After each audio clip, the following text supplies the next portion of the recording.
IUS Canal Multimedia. Derecho a tus oídos. Desde la Ciudad de México para el mundo, IUS Canal Multimedia Radio.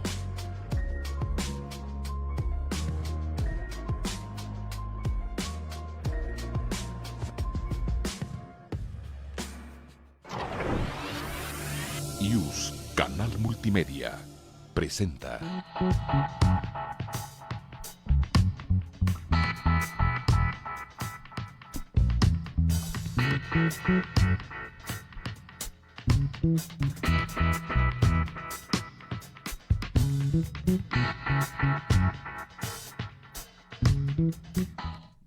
Hola, muy buenos días, comunidad de la Escuela Judicial Electoral y comunidad de la UNAM. Estamos en un episodio más de Categorías Sospechosas, este espacio de análisis del derecho electoral y este año en concreto de los procesos electorales 2024. Hoy vamos a conversar de un asunto que resolvió pues hace relativamente poco tiempo la Sala Superior, que se vincula con la promoción personalizada y el uso de recursos públicos, y para ello tenemos la presencia del maestro Aarón Segura. Bienvenido, Aarón. Muchas gracias por la invitación, Nancy y Verónica, es un gusto estar aquí con ustedes. Muchas gracias. Buenos días, Nancy. Hola, buenos días a todas y a todos, y bueno que ya presentaste a nuestro invitado hoy. Y como ustedes saben, no podemos tener un episodio de Categorías Sospechosas sin nuestra trivia electoral, así es que la trivia electoral tiene que ver claramente con el tema. Cuéntenos en cuál artículo de la Constitución se prohíbe este tema de la promoción personalizada. Es relativamente sencilla esta preguntita, sí. Así es que quien lo conteste correctamente se va a llevar esta obra del doctor Rafael Elizondo, que tiene que ver con las pautas electorales, ya que estamos en el proceso, la obligatoriedad o no de la transmisión en radio y en televisión. Recuerden también, si tienen por ahí pendiente alguna obra, pueden venir acá en cabina, Universidad 2219, a recogerlo en el tercer piso en IUS Canal Multimedia.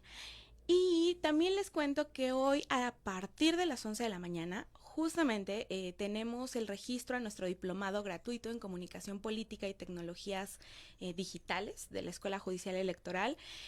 Hace este vínculo entre, explica sí cuál es el modelo de comunicación política en materia de radio y televisión, pero también cuáles son los criterios que se ha emitido por parte del Tribunal Electoral en el uso de Internet, redes sociales. Así es que si les interesa este tema, es completamente abierto. Recuerden revisar nuestra página de Internet, es www.te.gov.mx/eje, o nos encuentran en cualquier red social como Escuela Judicial Electoral y ahí tenemos todos los detalles. Oye, pues ahora sí nos arrancamos. Y es que esta sentencia pues involucra nada más y nada menos que al presidente de la República. Y ya por eso pues la hace de entrada relevante, ¿no? Porque estamos hablando pues justo de quien encabeza uno de los poderes de la Unión.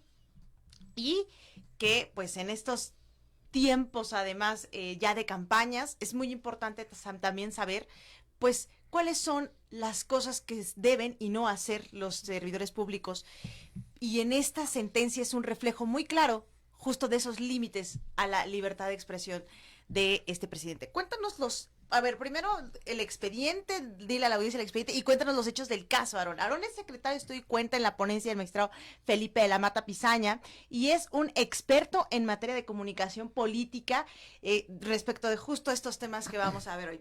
Cuéntanos, Aarón, los hechos Claro del que caso. sí, Nancy. Sí. Muchas gracias. Pues fíjate, todo esto surge por una denuncia que presenta una senadora en contra del presidente de la República por la realización de un evento el año pasado que se titulaba Quinto Aniversario del Triunfo Democrático del Pueblo de México. Y esto ocurrió... O sea, quinto aniversario. Ya. Casualmente esto ocurrió Cada año. ocurrió el 1 de julio de 2023. Si nosotros nos ponemos a hacer cuentas, claro, pues en 2018 lo que ocurrió fueron las elecciones precisamente en ese día donde resulta triunfador, pues entre otras cosas, el presidente de la República, ¿no? Entonces hace un evento para pues conmemorar esta fecha, un evento en el Zócalo de la Ciudad de México, donde emite pues un discurso haciendo un recuento de los logros de su gobierno. En una primera instancia, la sala especializada ante una denuncia donde decían que había actos anticipados de campaña, había promoción personalizada, había violación a los principios de imparcialidad y neutralidad por parte del presidente, porque decían, en su discurso, además de destacar los logros de su gobierno, también le echó mucho a la oposición, ya saben, haciendo una especie de contraste entre nuestro gobierno es muy bueno, en cambio los gobiernos pasados, pues ya saben, ¿no? Todos los adjetivos que pueden llegar a ser bastante concurridos. En un primer momento, la sala especializada determinó que no había ninguna infracción. Y esto porque empieza a analizar el discurso del presidente, digámoslo, de manera aislada, como que frase por frase, diciendo, pues sí habla de los logros de gobierno, pero en realidad no da cuenta de ningún proceso electoral, en realidad pues se trata de un evento político y hasta ahí. En la revisión, que le toca a la sala superior, precisamente a la ponencia del magistrado Felipe de la Mata, y en particular a un servidor hacer el proyecto, decimos, sala especializada, pareciera que se te olvidó analizar lo más importante, que es que el evento se llama 5º aniversario del triunfo democrático del pueblo de México. Pareciera que no es nada más entonces un evento político, sino que es un evento que pretende hacer una celebración de una victoria electoral, ¿sí? Entonces, pareciera que incidencia en la materia electoral sí hay. Entonces, se revoca la sentencia para que la sala especializada nuevamente vuelva a analizar todo el evento, pero tomando en cuenta que tenía una finalidad de celebración de un triunfo electoral y que a partir de esta visión, ahora sí analizar el discurso y que viera a las críticas a los partidos de oposición como bajo esta lupa, ¿no? La sala especializada emite una nueva sentencia siguiendo estas especies de lineamientos y dicen, bueno, ok, visto así, ahora sí, pues no hay anticipados de campaña, porque ustedes bien sabrán que el estándar para los actos anticipados es un tanto, es un tanto estricto. Tienes que pedir el voto, ¿no? Si no pides el voto, ya sea de manera explícita o de manera inequívoca, pues no se configura esta infracción. O sea, pero todo el resto del discurso, donde el presidente vamos a decirlo, se promociona a través de los logros de gobierno, porque básicamente era un discurso construido así de que en mi gobierno hemos hecho esto, y gracias a los programas sociales que hemos implementado desde aquí, etcétera, etcétera, etcétera, cuando precisamente la promoción personalizada lo que evita o lo que pretende prohibir es que se utilicen los logros del Estado para promocionar a las personas, ¿no? En lo particular, pero también a las fuerzas políticas. Precisamente lo que ve entonces la sala especializada es que sí hay una promoción personalizada por parte del presidente hacia sí mismo, que resulta un tanto curioso, porque pues parecería que el presidente no va a competir en las próximas elecciones, ¿no? Pero también es esta coyuntura, pues mira, el presidente no, pero su partido sí. Y cuando empieza a hacer todo este discurso de contraste entre los logros del presidente y los malos gobiernos de las administraciones pasadas, sobre todo a nivel federal, pues advierten que también hay una violación a los principios de imparcialidad y neutralidad, que como ustedes bien saben, pues esto significa básicamente la misma idea. El Estado debe de ser neutral frente a la competencia política. No podemos usar, a ver, si el presidente está dando un discurso porque es el presidente, o sea, es realmente un poder del Estado el que está ejerciendo, ¿sí?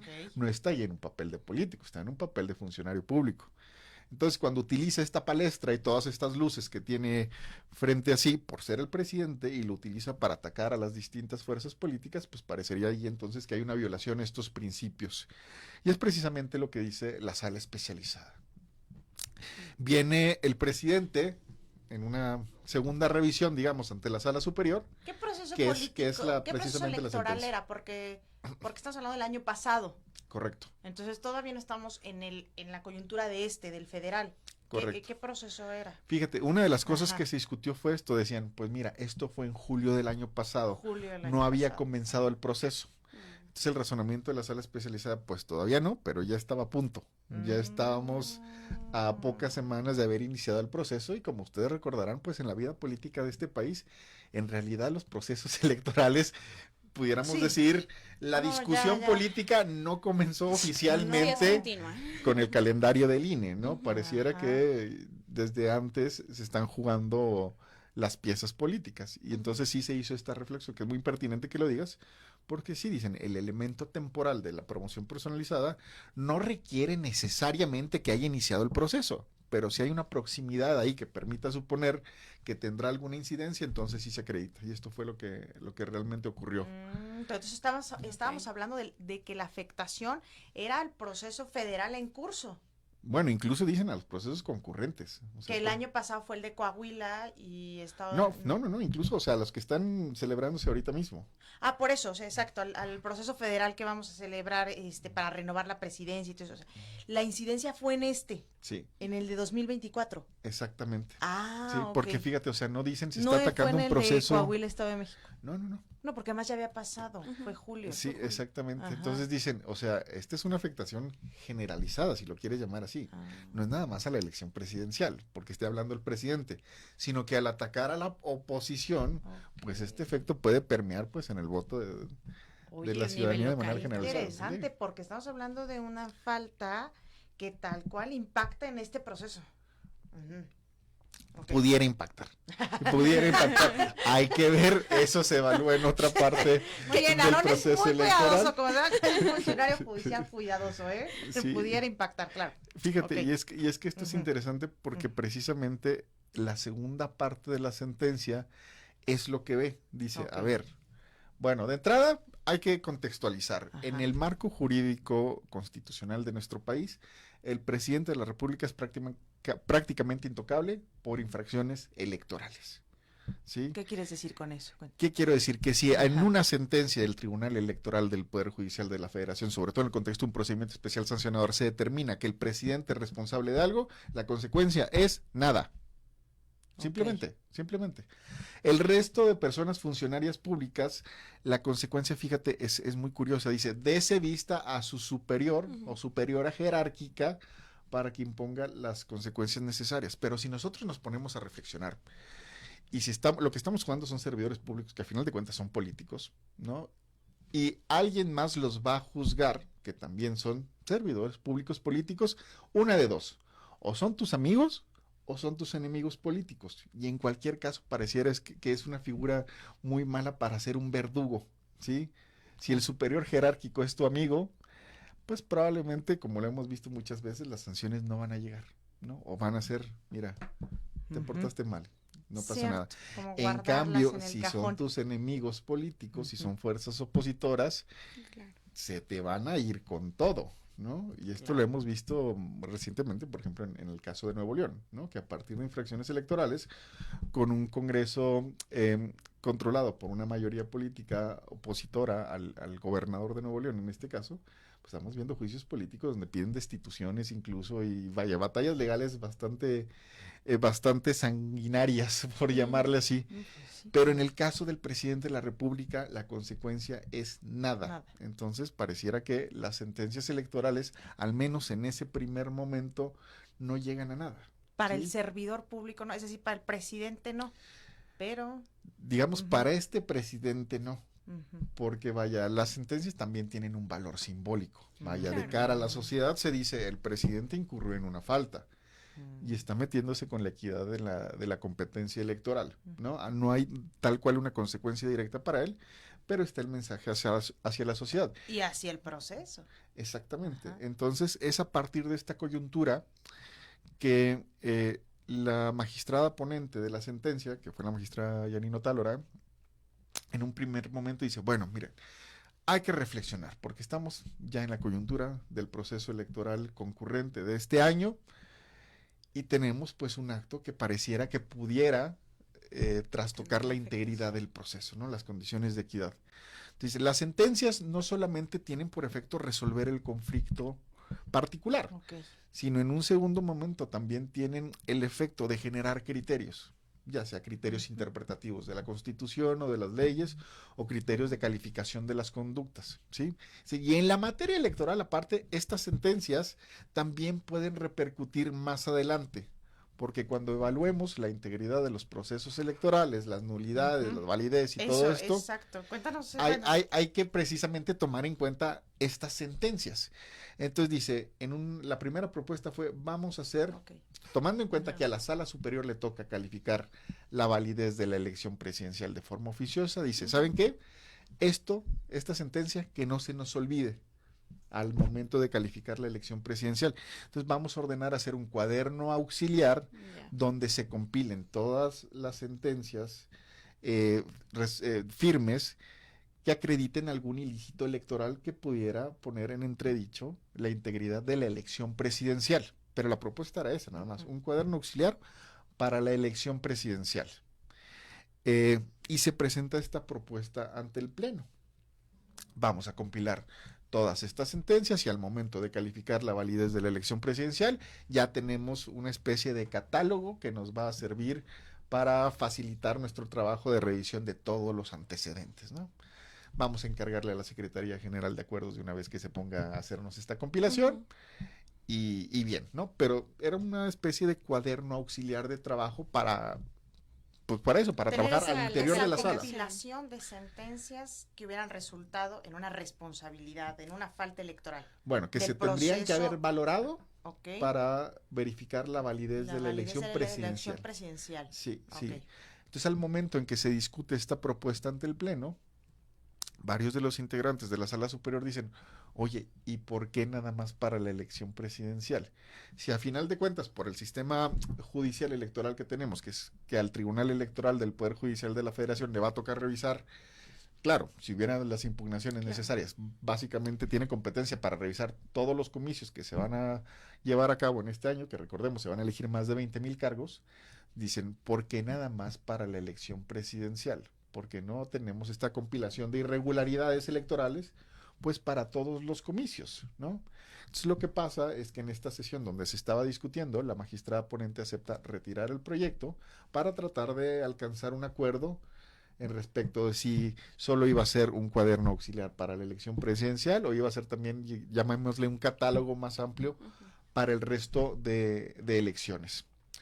Se vuelve a presentar el proyecto un par de semanas después y la nueva propuesta es incorporar estos dos cuadernos, ¿no? El cuaderno auxiliar de la elección presidencial y aparte un catálogo de sentencias, ahora sí que generalizadas, de todas las salas del Tribunal Electoral, no solamente la sala superior, sino también pues, sala especializada y todas las salas regionales, que acreditaran alguna irregularidad electoral. En la discusión, pareciera que una mayoría del Pleno considera que es un poco redundante tener dos libros, ¿no? Dos cuadernos. Entonces dicen, con uno es suficiente, porque en realidad el cuaderno va a formar parte del catálogo y el catálogo también va a incluir todo lo del cuaderno, entonces pareciera que son dos libros que no se necesitan cuando podemos tener nada más una compilación. Entonces lo que se termina resolviendo finalmente, ya en un engrose, es esto, contar con un catálogo de resoluciones definitivas y firmes que van a compilar todas las sentencias del Tribunal Electoral que acrediten alguna irregularidad y poniéndole nombres, o sea, esta fue la irregularidad, puede tener, que quiero enfatizar esto, puede afectar un proceso electoral, esta es la persona responsable, e incluso se decidió que esta compilación se pusiera al alcance del público en un micrositio, ¿no? Lo que también permitirá a la ciudadanía consultar, exactamente a la academia, tener como que una fuente oficial de información de qué es lo que está resolviendo el Tribunal Electoral, incluso en tiempo real, ¿no?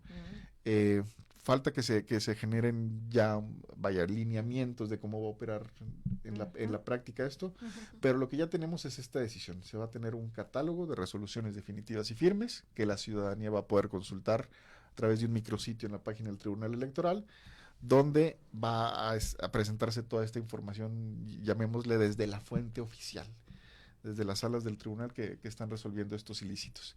Entonces, esto es lo que tenemos. O sea, más allá de la importancia de haber determinado que el presidente incurrió en estas faltas electorales, lo trascendente de esta sentencia es que precisamente crea este instrumento de información que, a mi parecer, es un insumo bastante valioso para incrementar la confianza ciudadana en el trabajo de las instituciones electorales, porque ellos mismos van a poder tener la información al alcance de la mano y verificar, pues, realmente qué tanto se ha golpeado a las condiciones de equidad en la competencia electoral, ¿no? Tú vas a filtrar elección presidencial 2024 y ahí te van a aparecer todas las sentencias en las que se ha determinado la responsabilidad, pero que de servidores públicos, de candidatos. De todos.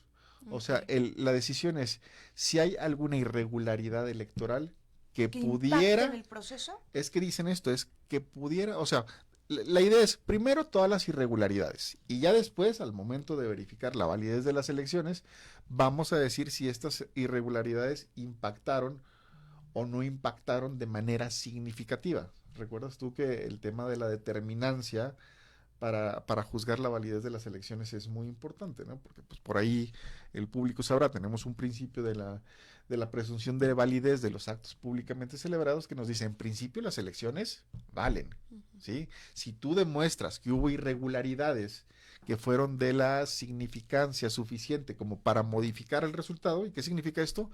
Hacer una especie de juicio de qué hubiera pasado si esta irregularidad no se hubiera cometido. ¿Hubiera cambiado el resultado de la elección o no? Si la respuesta es que sí, entonces tenemos una causa de invalidez lo suficientemente determinante como para modificar el resultado y irnos a una especie de anulación de los resultados, ¿no? Pero esto será, repito, hasta otro momento, donde se determine el impacto de estas irregularidades en la integridad de los procesos electorales. Es que hay diferente tipo de faltas, ¿no? Porque, claro, unas son las que se llevan, bueno, las que determina la sala especializada, pero, por ejemplo, hay faltas también en materia de fiscalización. Es decir, la sentencia acota a qué tipo de faltas nos estamos refiriendo. Fíjate, qué bueno que lo mencionas, porque la propuesta inicial sí hablaba como de temas muy específicos. Se hablaba, por ejemplo, de faltas en materia de fiscalización, violación al principio de imparcialidad, etcétera, etcétera. Pero en la resolución final lo dejan tan amplio como suena. Cualquier irregularidad en materia electoral. Van a estar faltas de todo tipo. Sea con el modelo de comunicación política, sean con cuestiones de fiscalización, etcétera, etcétera, etcétera. Ahora sí que si alguien infringió la normatividad electoral, ahí va a estar en el catálogo. Violó la normatividad electoral, pero además con posible incidencia en los procesos electorales en curso. Ahora, cualquiera o solamente vamos a empezar a partir de este proceso, a partir de esta, ¿cómo también quedó la temporalidad de ese registro?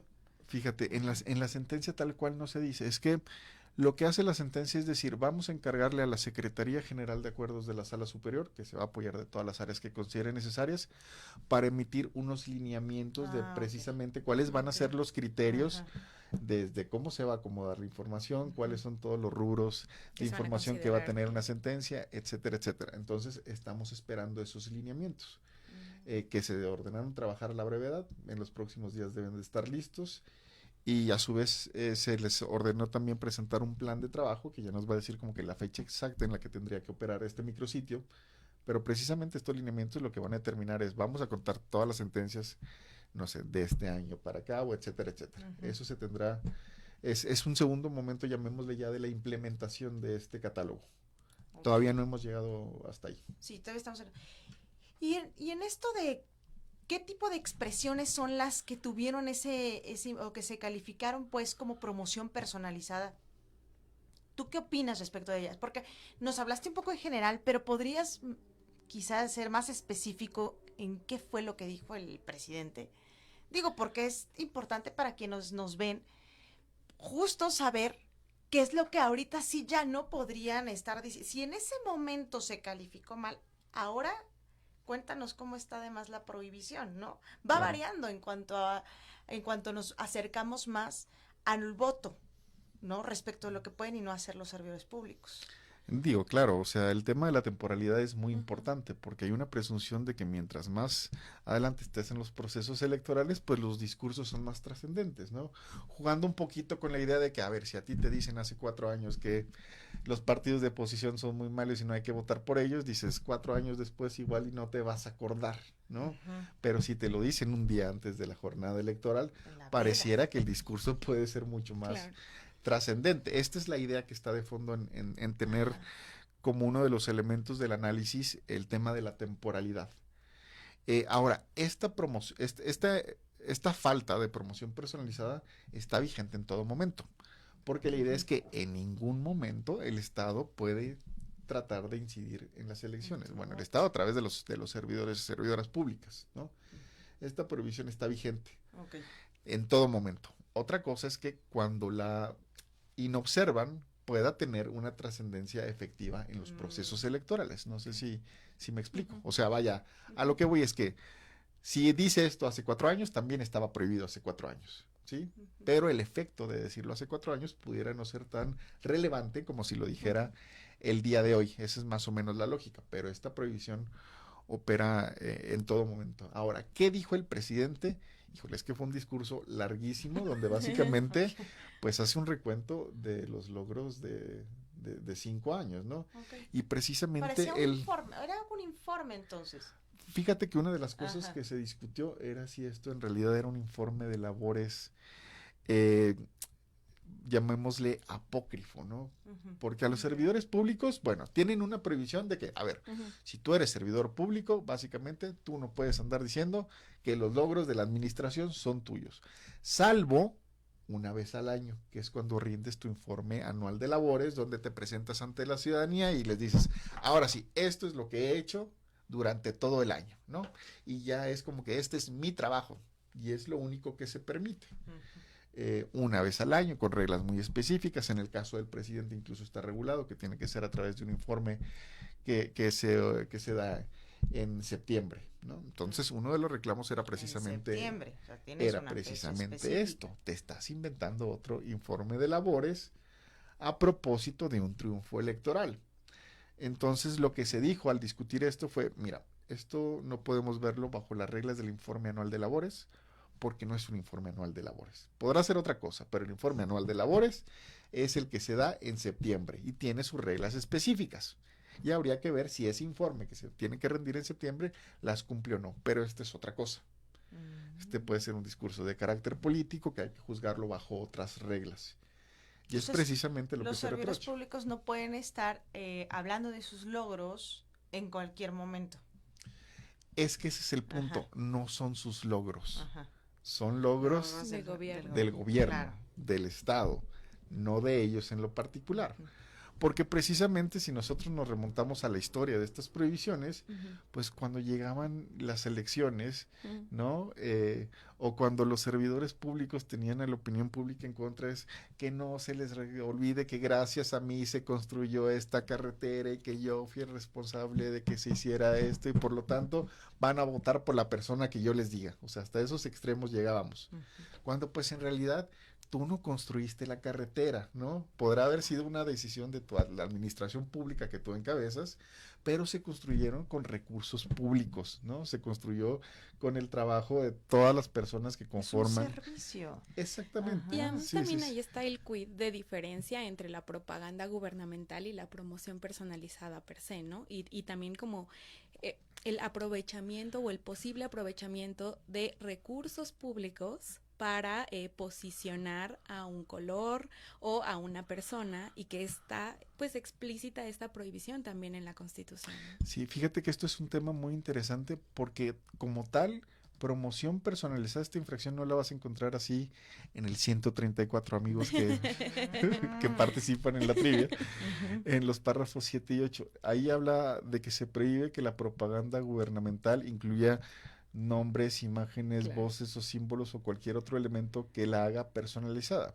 Pero la idea general, o sea, la idea primaria, llamémosle así, es que la propaganda gubernamental se asocie con una persona.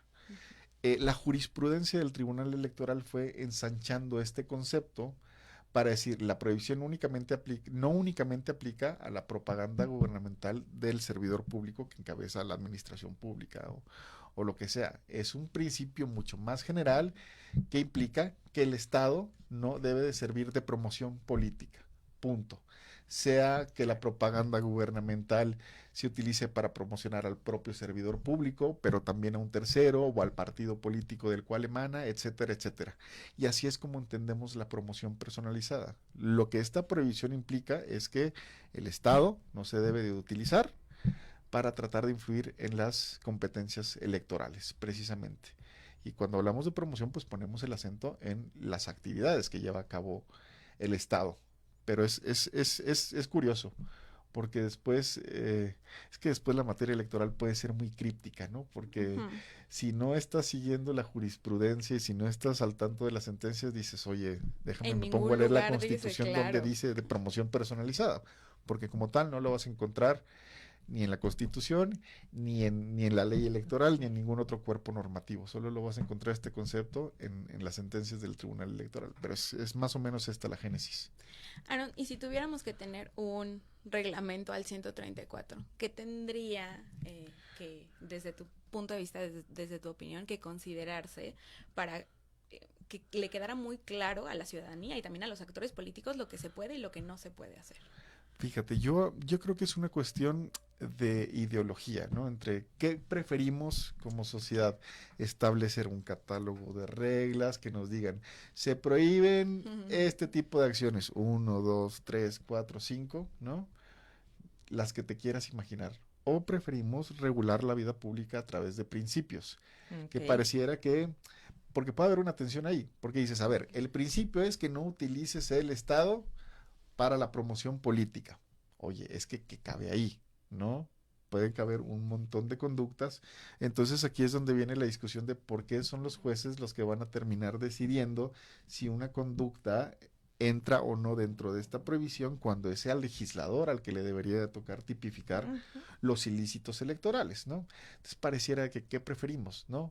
Tener catálogos de conductas prohibitivas con el riesgo de que se nos pueda olvidar alguna y por ahí se arme el hueco para hacer la infracción electoral. Vuelta, ¿no? Como también ha sucedido con otras reglas que encuentran alguna forma de, pues, justo dar la vuelta para no cumplir con lo que exactamente, o en realidad preferimos estas especies de principios, de prohibiciones de manga ancha, que les llama así la doctrina, donde los jueces tengan la posibilidad de tener un amplio margen de apreciación sobre la prohibición, teniendo en cuenta qué es lo que se busca, ¿no? Esto va mucho más afianzado con visiones finalistas, con visiones funcionalistas de la tarea del derecho. El derecho sirve para algo y en este caso sirve para evitar que el poder público se utilice para influir en las elecciones, independientemente del catálogo que se le pudiera ocurrir en algún momento al legislativo, ¿no? Entonces, a mi parecer, e incluso creo que esto ha sido la tendencia del Tribunal Electoral, tener visiones principialistas ayuda mucho más a tratar de evitar que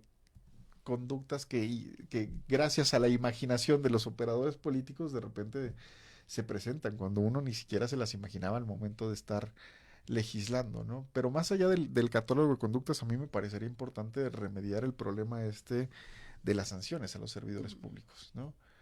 Porque no solamente la ley actual dice dale vista al superior jerárquico, sino que tampoco nosotros tenemos facultades para revisar las actuaciones del superior jerárquico. Pareciera que el trabajo del Tribunal Electoral se queda en dar la vista y mucha suerte. Lo que sí es una cosa juzgada es que hubo un ilícito y que alguien es responsable.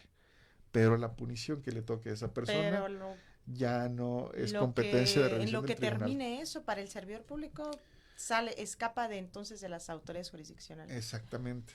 Y propuestas al respecto ha habido muchas. Dicen, a ver, tal vez una buena fórmula para evitar que los servidores públicos incurran en ilícitos electorales es que la consecuencia sea una especie de sanción para seguir participando en el servicio público, o la prohibición de una eventual candidatura en algún otro puesto, o algo que realmente pueda afectar sus intereses reales, más allá de lo patrimonial inclusive, ¿no? Pero pues son sugerencias que han venido desde la doctrina, pero hoy por hoy lo que tenemos es la doctrina. Hubo por ahí una sentencia también donde sí se había ordenado por eso, supuesto, ¿verdad? Por supuesto. Que podían incluso perder el modo honesto de vivir, afectándoles para una aspiración justo de un cargo de elección popular. Sí, pero bueno, sí, precisamente nos llevó a una contradicción con la Suprema Corte. Exactamente, pero el problema era el mismo, lo que se buscaba remediar era lo mismo, la impunidad de los servidores públicos al cometer ilícitos electorales y tratar de adscribir alguna consecuencia que sirviera como un mecanismo efectivo de disuasión, ¿no? Porque lo que tenemos ahorita es, por ejemplo, en el caso del presidente de la República, alguna vez hicimos un estudio ahí en la ponencia de cuántas veces se había declarado sentencia definitiva firme que el presidente había inobservado la Constitución. Cuéntanos, Aaron. En ese estudio, y esto fue hace años, y llevamos más de 40 y tantas sentencias, sobre todo en el contexto de las declaraciones de las conferencias mañaneras. Ok. Que ha sido como Pero dices que eso fue hace años. Tendrá unos 2 años que hicimos ese estudio. Y estábamos en 40. Sí. Ok. 40 y tantos. Okay. Ahorita. Para darnos una idea. Seguramente en el catálogo, esos datos van a salir nuevamente. Habrá que esperar.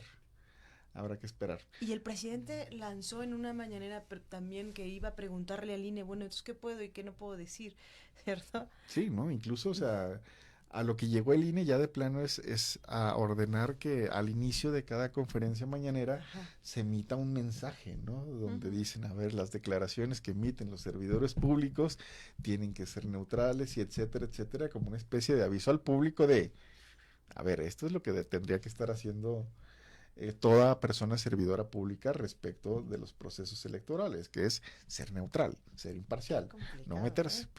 Claro. Pero pues ese es el aviso que se da al inicio. Yo creo que nunca se habían enfrentado las autoridades, pues sí, a un modelo de comunicación tan especial que tiene este presidente. Sí. Y la verdad es que apenas hace unos días volvió a hablar también de justo la campaña un poco de eso, para la candidata Xóchitl Gálvez. Y otra vez nos cuestionamos de, bueno, ¿puede hacer o no ese tipo? Sí, fíjate, y esto es muy importante porque también, digo, para no parecer tan, para no dar la imagen de que el presidente simplemente no respeta la Constitución, muchas de las veces hemos visto que esta clase de discursos que después se consideran ilícitos surgen a partir de preguntas de los reporteros. Exacto. ¿No? Que son las personas que le preguntan, a ver, ¿y usted qué opina de la candidata esta, ¿no? ¿Qué opina de lo que está haciendo la oposición? Sí. Y pues el presidente ahora sí que muchas veces lo ha dicho, él opina porque le preguntan, porque pues, es su opinión, ¿no? Y lo que hemos dicho muchas veces así es, ni aunque te pregunten, tú lo puedes tomar como una oportunidad o una coyuntura para emitir opiniones que pudieran inobservar la neutralidad que en tu papel de presidente de la República tienes que observar. Entonces también tendría que ser importante recalcar esto, porque pues también al mismo tiempo hemos defendido mucho la libertad de los periodistas de tú puedes preguntar lo que tú quieras, el que no te puede responder es él es el que está obligado a guardar la neutralidad. Entonces parecería que está ahí esa tensión, y sí, muchas de las veces también el presidente dice, no voy a opinar de esto, porque después casi lo dice así, me regañan los del Tribunal Electoral, ¿no? O los del INE. Pero en tantísimas otras ocasiones, pues, se ha abordado estos temas con declaraciones incluso muy explícitas sobre las competencias electorales. Sí, pues es que nunca había habido también un presidente que tuviera este formato de mañaneras. Y además también, o sea, del otro lado del discurso, más allá de la realidad, o sea, del otro lado del discurso, lo que se pone sobre la mesa es un tema de derecho a la información, también libertad de expresión, que genera también en la propia opinión pública, pues, esta disonancia, por decirlo de alguna forma, entre, bueno, qué es lo que sí puede hacer o qué es lo que no puede hacer. A lo mejor hay una... el INE o las autoridades en general están vulnerando estos principios, pero justamente este tipo de espacios son para decir, pues no es una decisión arbitraria de las autoridades, ¿no? Ahí está en la ley qué es lo que se puede o no hacer por parte de los servidores públicos. Sí, fíjate, qué bueno que lo mencionas, porque de estas 40 y tantas sentencias donde se ha determinado que hay una infracción a final de cuentas son infracciones a la libertad de expresión, que recordemos, la libertad de expresión tiene sus límites, sobre todo cuando se trata de las autoridades. Y en todos estos casos los litigios han versado sobre esto. La defensa es mi derecho a la libertad de expresión, el poder decir mis opiniones sobre temas de relevancia pública. Pero también en 40 y tantas ocasiones se le ha dicho, pues sí, no, el límite llega exacto, aquí. es tu derecho, pero también tienes otros deberes, que es cumplir con esos principios de equidad, de imparcialidad en el uso de recursos públicos, de neutralidad en el discurso. Entonces es esa dualidad, ¿no? De tu libertad, pero también tus deberes, como el más alto funcionario de este país, además. Sí, ¿no? Y lo que quisiera destacar es precisamente que tantas veces se le ha dicho que es una doctrina jurisprudencial muy consolidada ya, la de cuáles son los límites a la libertad de expresión. Claro, del servicio público. Años, ¿no? O sea, sí. Desde 2007, generada desde cuando él era candidato a la presidencia en 2006. Sí, sí, sí, pero fíjate, aún así es curioso porque las defensas que vienen en cualquier pleito son las mismas, ¿no? Y se le vuelve a decir lo mismo. Entonces, después, el trabajo de realización de las sentencias es casi, casi de que copia y pega lo que ya te dije tantísimas veces y Sí, se le sobre el cita. bloque conservador, sobre, ¿puede decir cuarta transformación, por ejemplo? Fíjate, hemos analizado muchas veces el concepto y la respuesta es depende. A ver, Ok. las palabras tienen significado únicamente en el contexto, Ok. ¿ya? O sea, aquí hablamos de que una cosa es el término cuarta transformación y otra cosa es cómo ese término se utiliza en un contexto determinado. Ok. En algún contexto puede dar cuenta de un movimiento político, pero en algún otro contexto pudiera dar cuenta de una alianza de partidos políticos. Y en algún otro contexto pudiera referirse a una propuesta electoral en específico. Ok. Entonces, hay que ver. Y esto es lo que hemos insistido mucho en el análisis. En el análisis de los discursos, fíjate, yo tengo por ahí varias sentencias donde hablamos de 4 elementos, ¿no? Que hablamos de los elementos, de los términos, de cómo tratar de entenderlos, o una especie de metodología de análisis, ¿no? Entonces hablamos de elementos semánticos, sintácticos, pragmáticos y contextuales. Ok. ¿Qué significa esto? O sea, lo semántico significa analiza los significados posibles del término viéndolo de manera aislada, ¿no? Las posibilidades significativas que te puede ofrecer un término. Semánticamente, cuarta transformación puede significar muchas cosas, ¿no?